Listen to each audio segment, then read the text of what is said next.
आदित्य एक प्राचीन हवेली की जांच के लिए भानगढ़ के पास एक सुनसान गांव में आया था। हवेली, जो सदियों से वीरान थी, अब भी एक रहस्य बनकर खड़ी थी। वहां न कोई आता था, न कोई टिकता।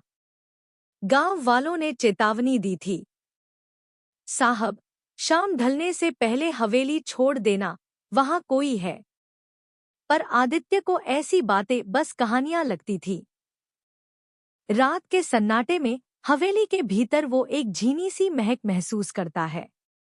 और तभी उसकी नजर पड़ी सीढ़ियों पर एक लड़की खड़ी थी। चांदनी में उसका चेहरा दूध सा उजला था, आंखें गहराई से भरी। तुम यहाँ क्या कर रही हो? उसने पूछा। मैं यहीं रहती हूँ, रूहाना।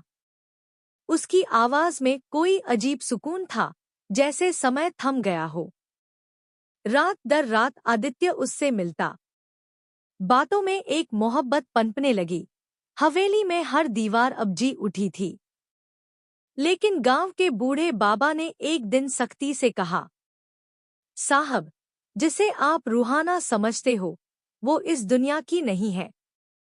100 साल पहले नवाब की बेटी थी, मोहब्बत की सजा में जिंदा जला दी गई थी हवेली में। अब उसकी रूह भटकती है, मोहब्बत की तलाश में। आदित्य ने यकीन नहीं किया। उस रात वो आखिरी बार हवेली गया।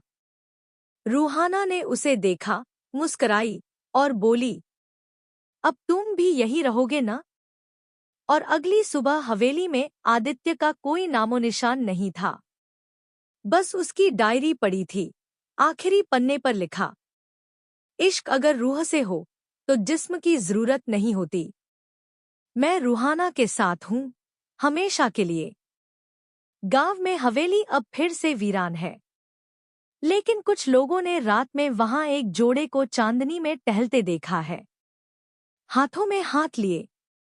कहते हैं, मोहब्बत मरती नहीं, कभी कभी वो भटकती रहती है।